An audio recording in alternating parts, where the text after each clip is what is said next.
If you don't mind yourself or know where you belong in this company, I will show you, idiots. I'm going to beat hell out of you, idiots. Please, sir, I beg you. The glass door closed behind Ebuka with a soft click. For a brief second, the corridor remained suspended in the silence he had left behind. Then sound returned. Muted footsteps, a cough, the squeak of rubber soles against tile. The old man remained where he stood, file no longer in his hand, mop-angled beside him. He watched the closed office door, not searching, not wounded.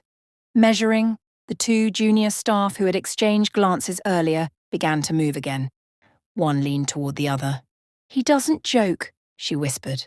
The other gave a small, uncertain smile. "That's why management likes him." The old man bent slightly and resumed mopping.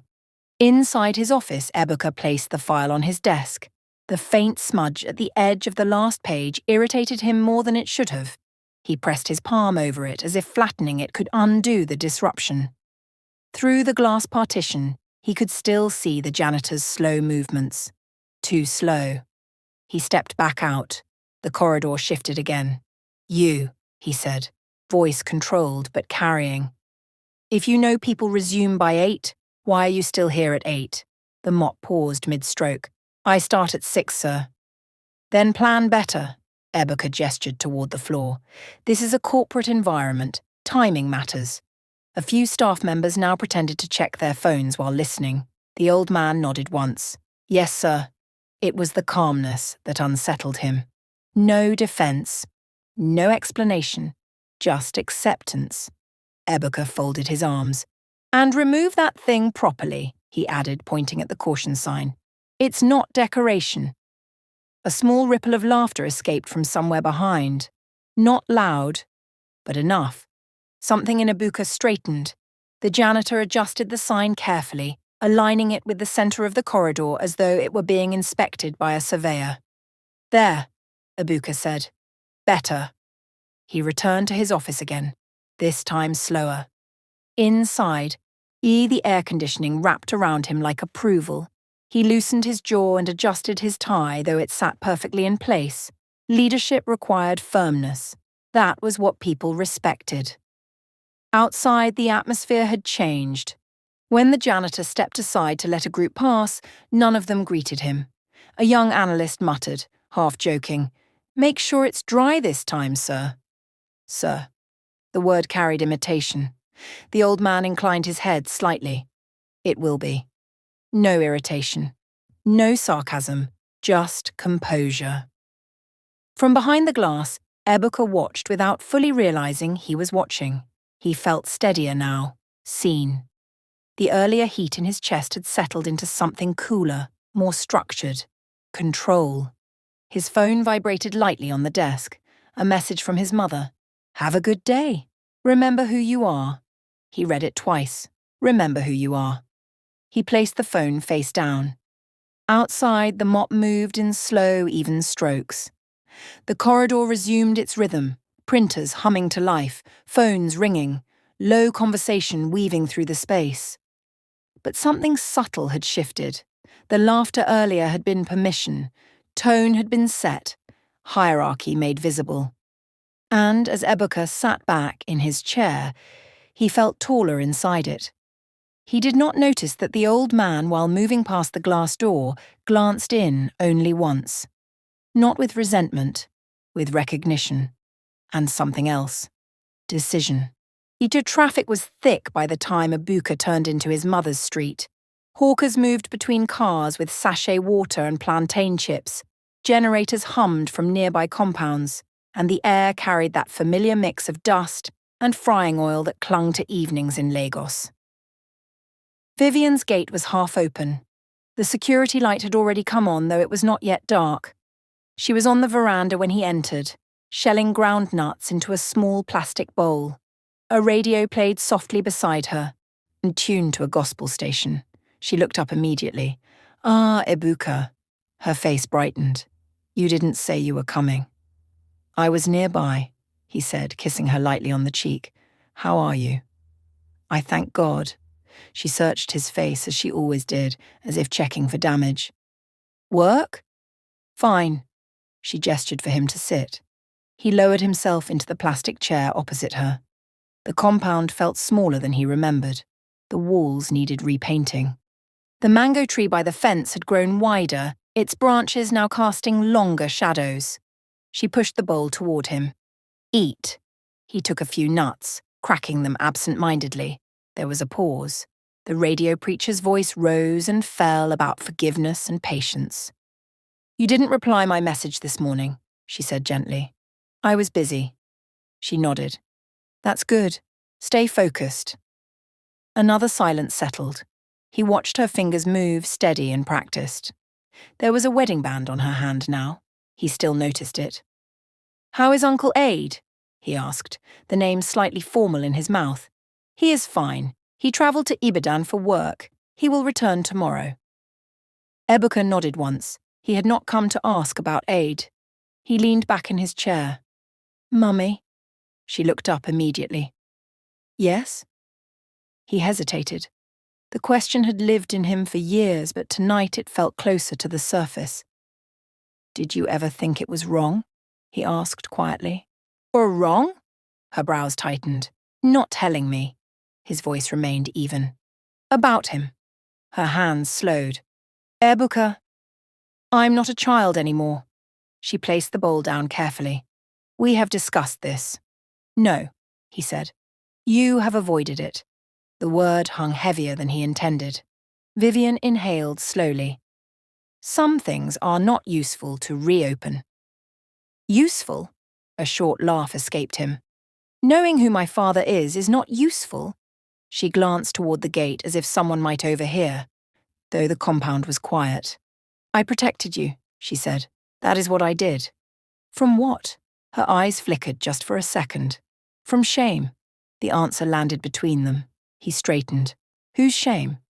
She did not respond immediately. Instead, she reached for the radio and lowered the volume. Your life is moving forward, she said carefully. You have a good job. People respect you. Why dig up what will not change anything? It changes something for me, he replied. She looked at him fully now. You think knowing his name will fill something? He did not answer, because the truth was he did not know.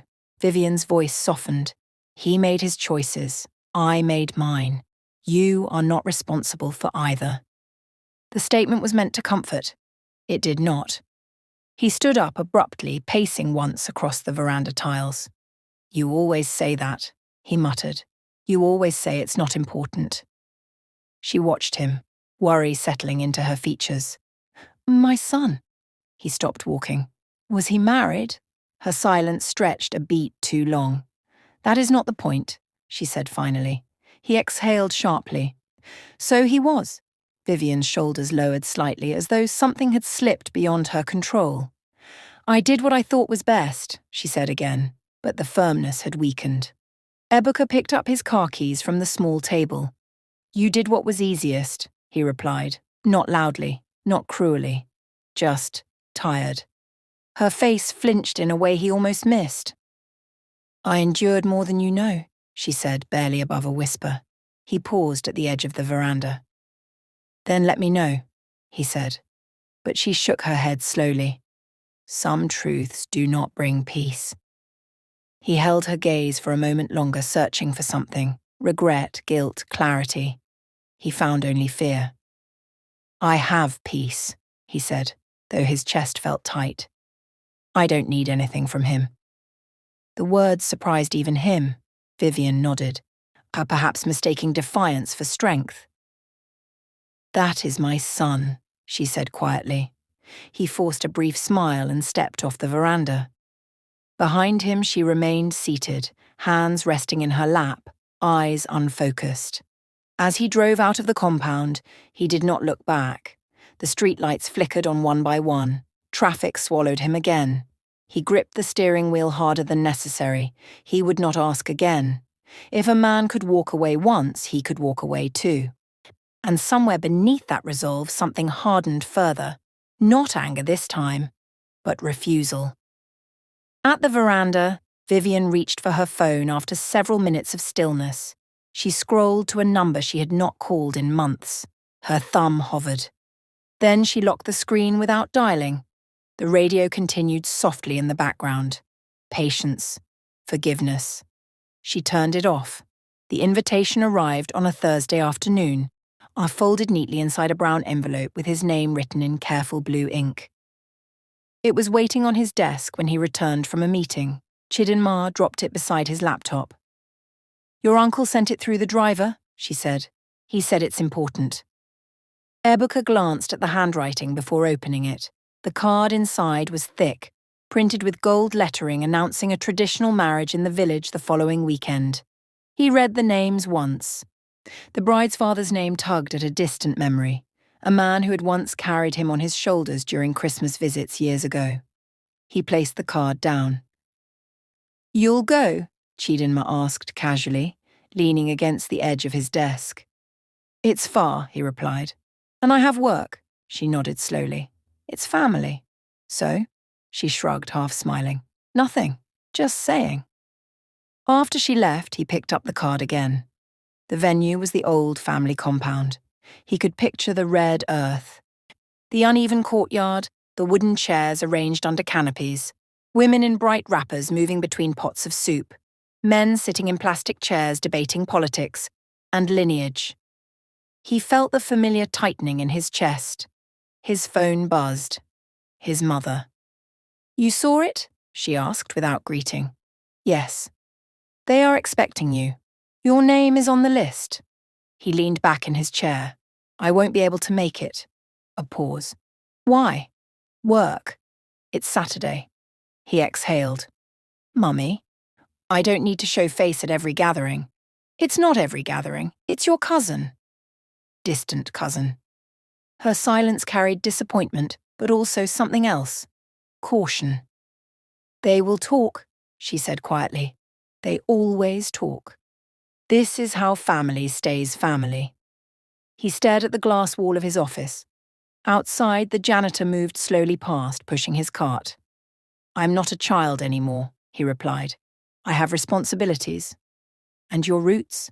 she asked softly. He did not answer immediately. "Mummy, those people never cared whether I had a father," he said at last. "Now they want me there for pictures. That's not fair." "Isn't it?" Her voice lowered. "You are not the only one who has swallowed things." He closed his eyes briefly. "I'll send money," he said, "for drinks or whatever." Another silence. It's not about money. But he had already decided. After the call ended, he opened his banking app and made a transfer to his uncle.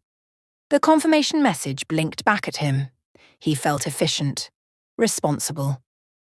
Outside, laughter rose from the corridor. 2 junior staff were discussing outfits for the weekend. Aso Ebi colours, Jelle styles, travel plans. "You're not going?" one of them asked when he stepped out to get water. "No," he replied. "Too busy." They exchanged a look he could not quite read. Later that evening, traffic crawled as he drove home. A bus ahead of him had wedding ribbons tied to its side mirrors. Passengers singing loudly inside. Someone beat a small drum near the open window. He turned up his radio to drown them out. At home, he ironed a fresh shirt for the next day, moving carefully over the fabric. The television murmured in the background, showing a rerun of a village ceremony. Dancers circling a bride, elders seated with walking sticks. He muted it. His phone buzzed again. A photo had been sent to the extended family group chat. Women already in the village compound preparing. The mango tree in the background looked taller than he remembered. A comment appeared beneath the image. "Where is our Lagos big man?" He stared at the screen, then placed the phone face down. On Saturday morning, he woke early out of habit. For a moment, he felt disoriented, as though he had somewhere to be. The compound in his mind was already busy, voices rising, goats bleating faintly near the fence. He lay still until the feeling passed. By afternoon, photos began to circulate. The bride kneeling, elders pouring libation. A group picture in front of the old house. He zoomed in unconsciously, scanning faces. Some had aged beyond recognition. Some children looked like younger versions of people he once knew. His mother sent a separate message. "They asked about you." He typed, "How was it?" She replied after a while. It was good. Nothing more. That evening, as he sat alone in his apartment, the city noise filtering faintly through the windows, he felt strangely lighter. No dust on his shoes, no awkward greetings, no whispered questions. He had chosen distance. He told himself it was growth. But when he caught his reflection in the darkened television screen, there was a faint unease in his expression he did not recognize. He looked away quickly. In the village, under the dim glow of borrowed bulbs, his name was mentioned again before the night ended. In Lagos, he slept early, his phone on, silent. Then he did not notice that something small had shifted again. Not loudly, not dramatically. Just another quiet thread loosened. Lawson arrived before most staff, as he usually did. The security men greeted him with easy familiarity. "Morning, Baba." He nodded, carrying his small leather bag himself. The cleaning cart was already stationed near the supply room. He changed into the faded green overalls without ceremony, folding his crisp shirt carefully into the bag. By 8, and the corridor had filled. He worked steadily, not hurried, not slow. The mop moved in even strokes. He listened more than he looked. Near the glass offices, 2 junior staff were laughing. "Did you see how he corrected him that day?" one said. "Sharp guy," the other replied. "No nonsense." Lawson kept his eyes on the floor. Through the glass, Ebuka stood by a whiteboard, explaining something to a small team. His posture was firm, chin slightly lifted, and voice measured but cutting through the space. "Deadlines are not suggestions," he was saying. "If you can't handle pressure, say so." No one spoke. A young analyst nodded quickly. Another scribbled notes without looking up. Lawson adjusted the caution sign near the doorway, though the floor was already dry.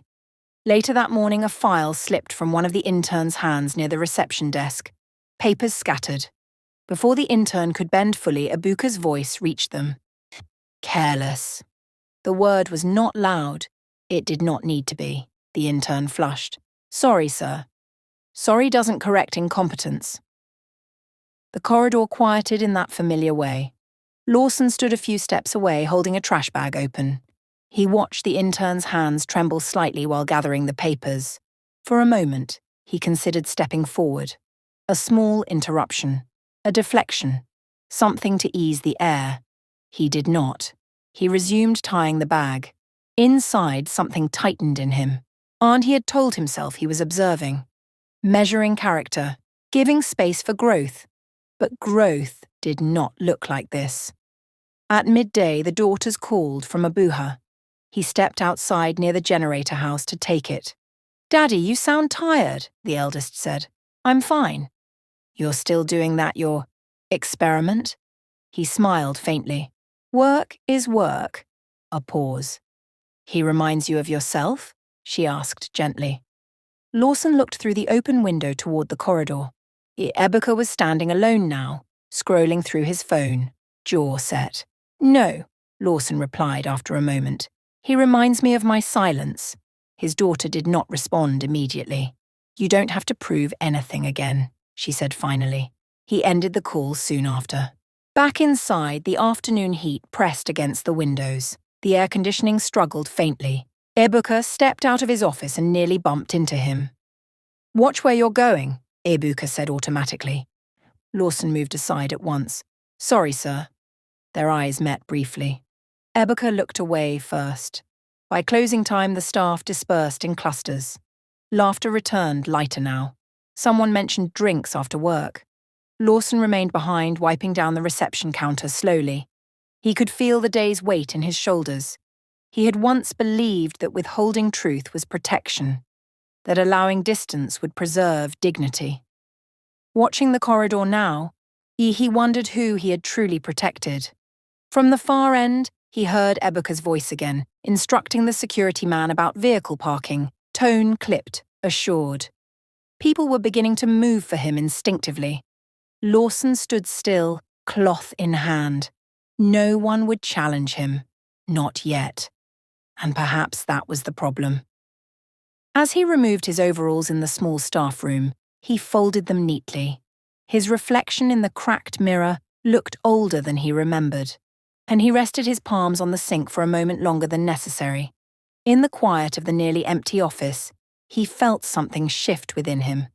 Observation was becoming complicity. He straightened slowly and turned off the light. Tomorrow, he told himself. Not today. The email came on a Tuesday morning, marked urgent. Ibuka read it twice before leaning back in his chair. Effective immediately, he was being elevated to acting operations lead, pending formal confirmation. The message was brief, copied to senior management. He did not smile. He adjusted his wristwatch instead, then stepped out into the corridor. "Have you seen?" Chidinma asked, already walking toward him with her phone in hand. He gave a small nod. "It's temporary." "But it's something," she said. Across the open office, a few heads turned. One of the junior analysts clapped lightly.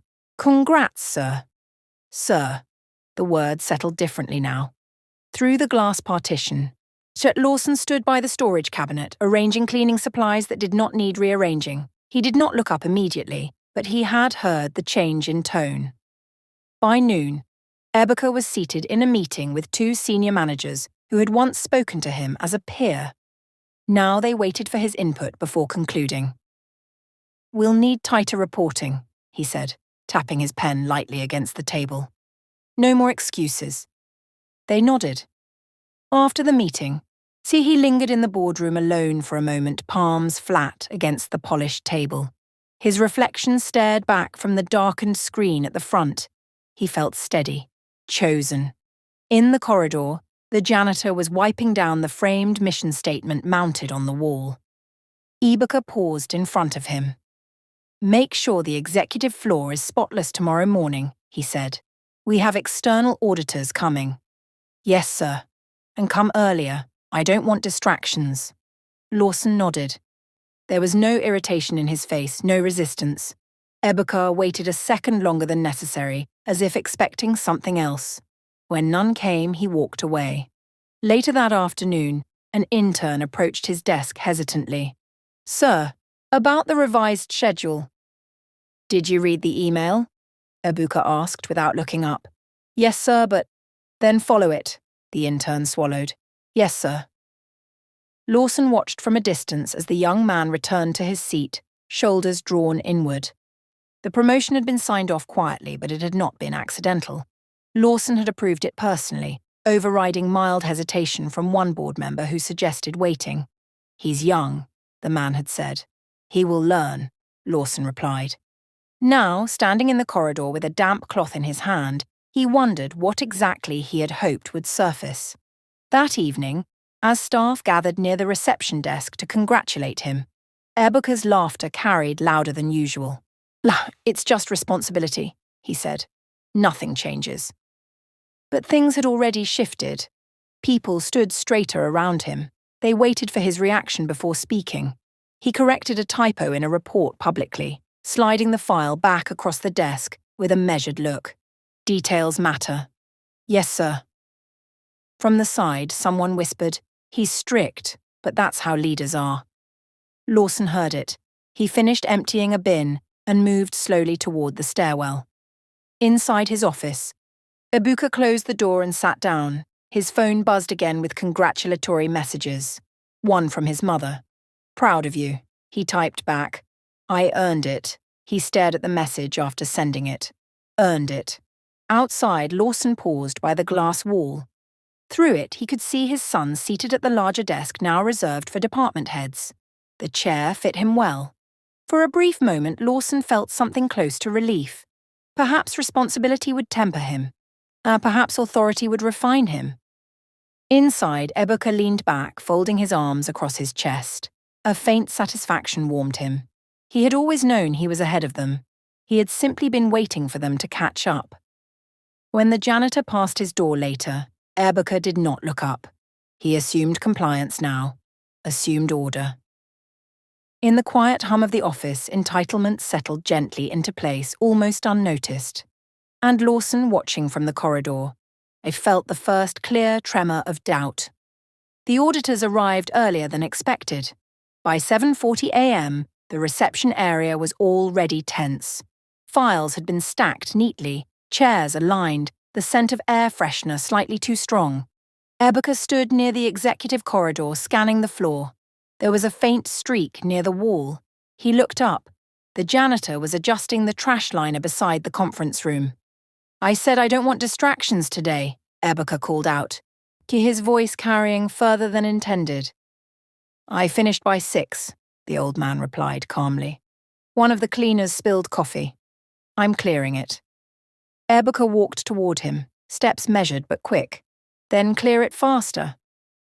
The mop bucket stood slightly in the walkway. An auditor in a grey suit had to step around it. Ebuka's jaw tightened. "This is what I mean," he said sharply. "Basic coordination." The old man straightened slowly. "I am almost done, sir." "Almost is not done." A few staff members lingered near the glass doors, pretending to review documents. The old man reached for the caution sign. Ebuka moved to lift the bucket himself, but the water sloshed unevenly. "Careful," the janitor said quietly, instinctively reaching to steady it. The contact was brief, a hand against Ibuka's sleeve. Ibuka jerked back as though burned. "Don't touch me," he snapped. The corridor stilled. The old man withdrew his hand at once. "Sorry." Something hot rose in Ibuka's chest. It wasn't about the touch, it was the timing, the eyes watching, the auditors now approaching. "You people never learn," he said, stepping closer. "Every single time it's excuses." "There is no excuse," the old man replied softly. "Only work." The calmness again. It felt like defiance. Ebuka's hand moved before he fully registered the decision. A quick shove, not hard, not violent in intention, just forceful enough to create distance. Say, the old man lost his balance. His heel slipped on the damp tile. The bucket tipped. Water spread in a widening arc. He fell backward, the sound of his body hitting the floor dull but heavy. For a second, no one moved. The mop rolled in a slow circle. The auditors stopped mid-step. Chidinma gasped softly. Ibuka stood frozen, arm still half extended. The old man did not cry out. He remained on the floor, one hand braced against the tile, eyes open. "You were in the way," Ibuka said, and the words thin. Two staff members rushed forward to help lift him. The old man waved them off gently and sat up on his own. "I'm fine," he said. His voice was steady, too steady. The auditors exchanged a look that Ebuka could not read. "I'll clean it," the old man added, reaching for the fallen bucket. "No," Chidinma said quickly. "Just sit first." Ebuka lowered his arm. His pulse thudded loudly in his ears. He hadn't meant, but he had.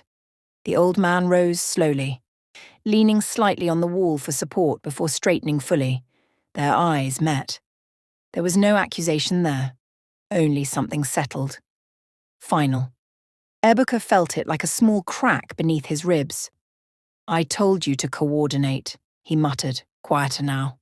No one responded. The auditors resumed walking, careful to avoid the water spreading across the tile. Someone brought a towel. Another employee finished wiping the spill.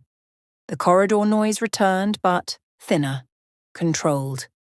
Ebuka stepped back into his office and closed the door. Through the glass, he could see the old man sitting briefly on a plastic chair near the stairwell before standing again. He should go out. Say something. Clarify. Instead, he adjusted his tie. It was a minor incident. Work pressure. Misunderstanding. He sat down and opened his laptop. Outside, Lawson pressed his palm briefly against his lower back. The pain was manageable. The fall was not what had unsettled him. It was the reflex, the ease with which the shove had come. He looked toward the closed office door. Observation had ended. Inside the office, Ebuka's reflection stared back at him from the dark screen before it fully powered on. For a brief second, something like guilt flickered across his face. He inhaled slowly. Leadership required firmness. He began typing.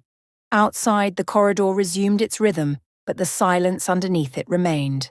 The message came just before closing. Our report to Executive Office, 6 p.m.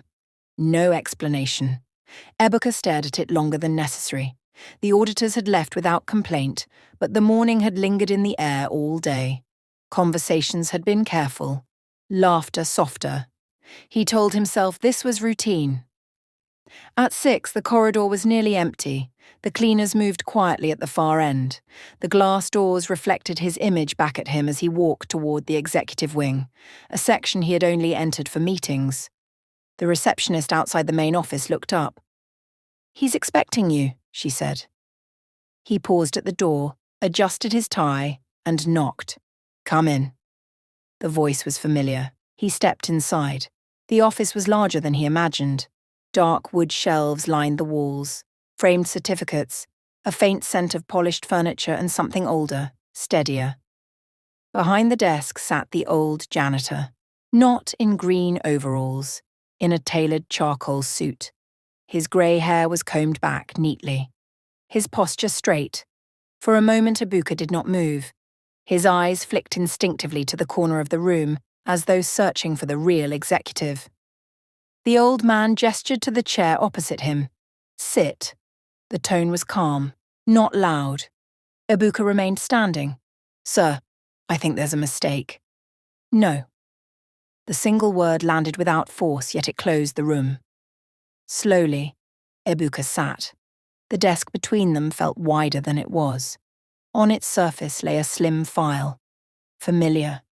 The old man opened it carefully. Inside were documents, corporate registration papers, shareholding breakdowns, board signatures. At the bottom of the page, a name. Lawson Okafor. The old man looked up. "I own this company," he said simply. The words did not register at once. Ebuka blinked. His mind searched for correction, explanation, misunderstanding. "This is not—" he began, then stopped. Lawson slid another document forward, a copy of a birth certificate. Near the paper was slightly aged, edges softened by time. Ebuka's eyes moved over it automatically. Date, hospital, mother's name, then the father's name. He felt the air leave his lungs. The room seemed to tilt, though nothing had moved. Lawson's voice remained steady. "I did not put my name publicly, but I never denied it privately." Ebuka's hands rested on his knees. He realized they were trembling and pressed them down harder. "This is a joke," he said, but his voice lacked conviction. And Lawson did not react to the accusation. "I arranged your employment here. I approved your promotion." Each sentence landed with careful precision. "To observe you." Silence filled the space between them. The morning replayed itself in Ebuka's mind. The shove, the fall, the word careless. His chest tightened. "You let me." He stopped. "Yes," Lawson replied. "I let you." There was no anger in it, only weight. Ebuka stood abruptly, pacing once before stopping himself. "All these years?" he asked. "You were—" "What?" "Watching." "I was protecting what I believed needed protection." "Your reputation?" The word came sharper than he intended. Lawson did not deny it. "I married under the law," he said quietly. "I chose one wife. I did not choose weakness. But weakness happened." The admission hung in the air. Ebuka's throat felt dry. "So you hid me. I provided for you. That's not the same thing." Their eyes met fully now. For the first time, Ebuka saw not a janitor, not an obstacle, but a man. Older, measured, and deeply flawed. "You pushed me today," Lawson said, not accusing, not loud. Ebuka flinched. "I didn't." "You did." Silence again. The truth of it settled heavier than any reprimand. "I feared disgrace," Lawson continued. "Today I saw what disgrace looks like." The words did not rise. They did not echo. They simply remained. Ebuka felt heat climb his neck, but it was no longer anger. Something inside him shifted, not collapsing loudly, but cracking quietly. The story he had built about himself, self-made, alone, hardened, trembled. "You think this fixes anything?" he asked finally. Lawson closed the file. "No." Outside, the corridor lights dimmed slightly as the evening cleaners switched sections. Inside the office, neither man moved. For the first time in years, Ibuka did not know what to say, and the silence between them was no longer avoidance. It was exposure. The silence in the office did not soften. Ibuka remained standing for a moment longer, then lowered himself back into the chair without meaning to. Lawson opened the file again. "There is something else you should see," he said. Ibuka did not respond. His gaze was fixed on the edge of the desk, on the faint scratch in the wood near the corner. Lawson removed another document and turned it toward him. It was a will, formal, stamped, signed years ago. Ibuka's eyes moved over the paragraph slowly at first, then more carefully. Properties listed, investments, company shares, half allocated to his daughters, half to him, not recently written, dated long before he joined the company. His throat tightened. "You already decided?" he asked quietly.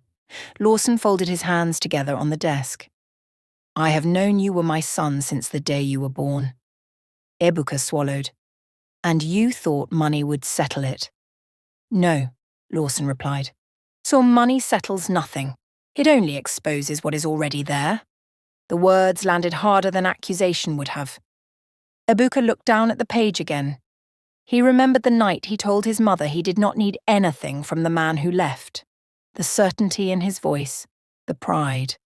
"I earned it." He had said that. He felt heat rise to his face. "You promoted me because of this?" he asked. "I promoted you because you are capable," Lawson said. And because I wanted to see what you would do with authority." A faint bitterness crept into Ibuka's voice. "So this was a test?" "No." The reply was firm. "It was a chance." The distinction unsettled him more. Outside, a generator started somewhere in the building, its low vibrations seeping faintly through the walls. Ibuka traced the signature at the bottom of the will with his eyes. His name looked strange beside the others. All these years he had believed himself excluded, or invisible. Yet his name had been written in ink long before he demanded it aloud. "You should have told me," he said, but the anger was weaker now. Lawson's expression did not change. "Perhaps, but I believed silence would protect more people than truth." "And did it?" Ibuka asked. Lawson did not answer immediately. The pause was answer enough. Ibuka leaned back slowly. The office felt smaller than it had minutes ago. He had built his identity around absence, around lack, around the idea that he owed no one gratitude. Now the ground beneath that belief shifted.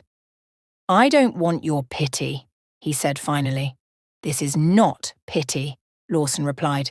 "It is responsibility." The word struck deeper than he expected. Responsibility. He had used it so easily in the office, demanded it from others. Now it felt heavier in his own chest. "You pushed me this morning," Lawson said quietly. The statement carried no heat. Ibuka's jaw tightened. "I didn't know." "No," Lawson agreed. "You did not." The implication lingered. Not knowing did not erase the action. Outside, footsteps echoed faintly down the corridor. Someone laughed near the reception desk, unaware of the weight inside the executive office. Ibuka looked at the will one more time, half, not hidden, not forgotten, written. His anger had always given him moral ground. It had justified his hardness, his distance.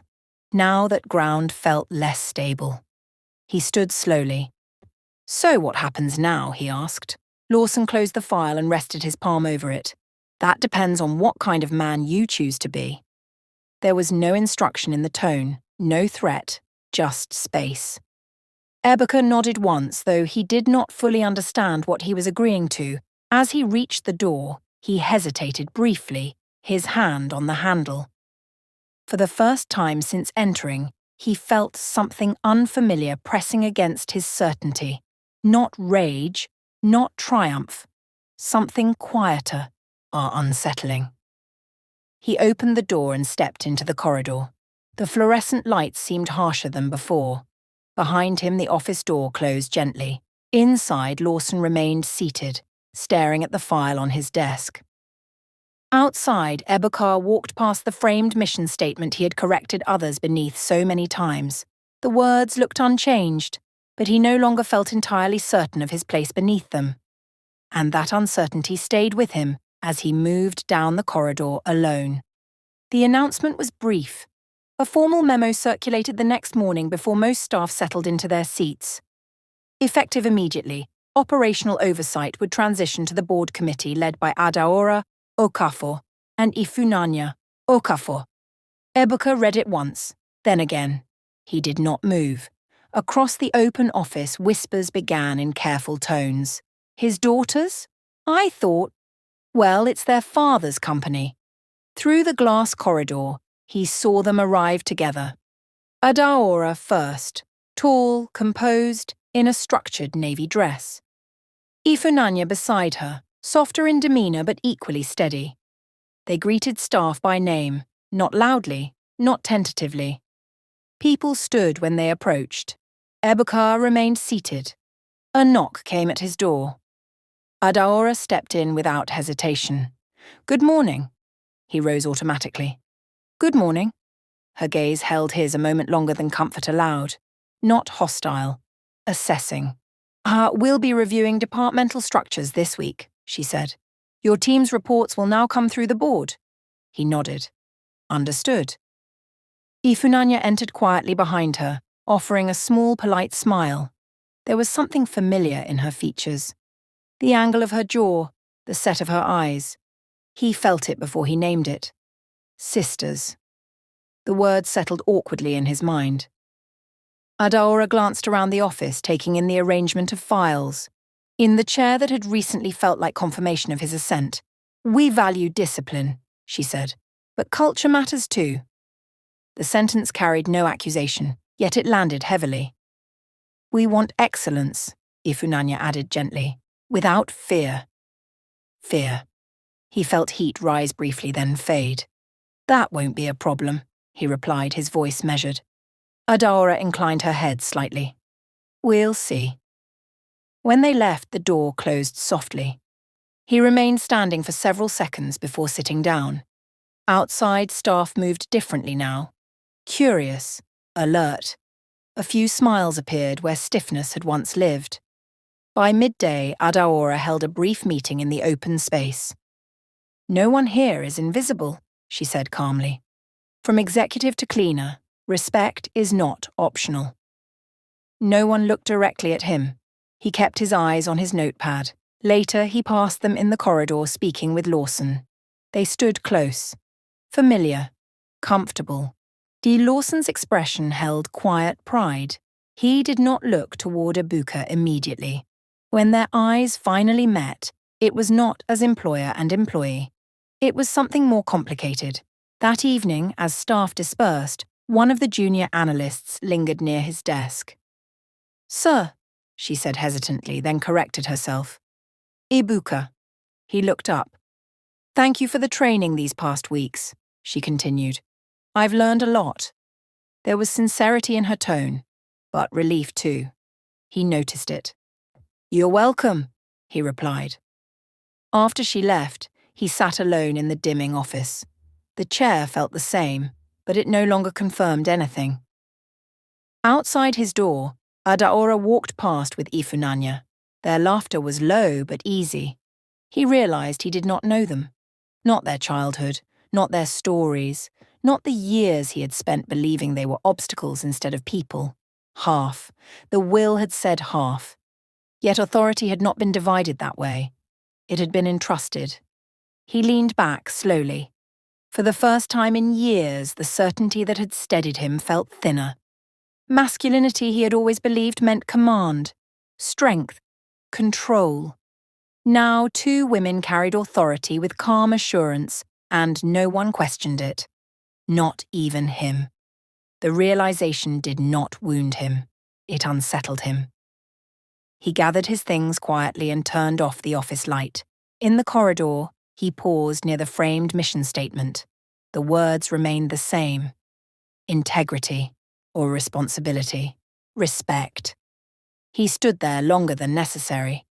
Down the hall, Lawson watched from a distance, saying nothing, and for the first time Ibuka did not feel the need to prove himself to anyone walking past. The absence of that urge felt unfamiliar, but not entirely unwelcome. The compound was fuller than he expected. Word had travelled ahead of him. By the time Ibuka stepped through the creaking gate, a few elderly men were already seated beneath the mango tree, their walking sticks resting against their knees. Women clustered near the veranda, wrappers tied high, eyes alert. Conversation slowed when he entered. Not stopped, slowed. An uncle rose first. "Eh," he said, voice carrying, "so you have remembered the road." A few soft chuckles followed, but there was warmth in it. Ibuka bent slightly in greeting. "Good evening, sir." Another elder leaned forward, studying his face. "You resemble him more now," he said, glancing toward Lawson. The statement moved quietly through the courtyard. Lawson stood near the veranda steps in a simple white caftan. He did not rush forward. He did not stretch out his arms. He simply watched. An elderly aunt stepped forward with a small tray. Cola nut, garden eggs, a cup of palm wine already poured. "Sit," she said. "Let us welcome properly." A low murmur of approval followed. As Ibuka lowered himself onto the plastic chair offered to him, one of the elders cleared his throat. "In our time," the man began slowly, "a man's strength is not complete until his name has a carrier." A few heads nodded.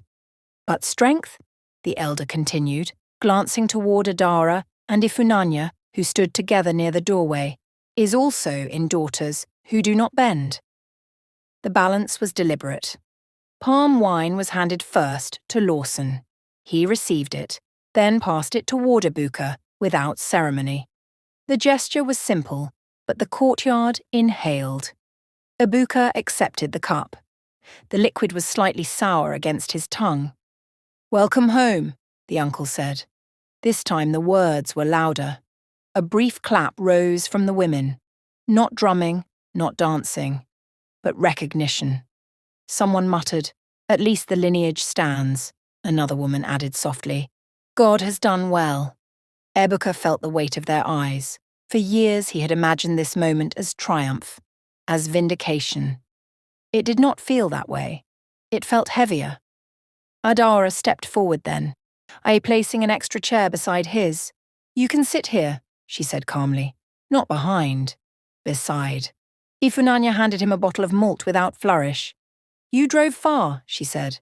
Their composure unsettled him more than hostility would have. No jealousy, no displacement. They did not shrink. They did not yield space that was already theirs. The elders resumed quiet conversation, some discussing land boundaries, others commenting on harvest yields. The celebration did not swell into spectacle. It settled into acceptance.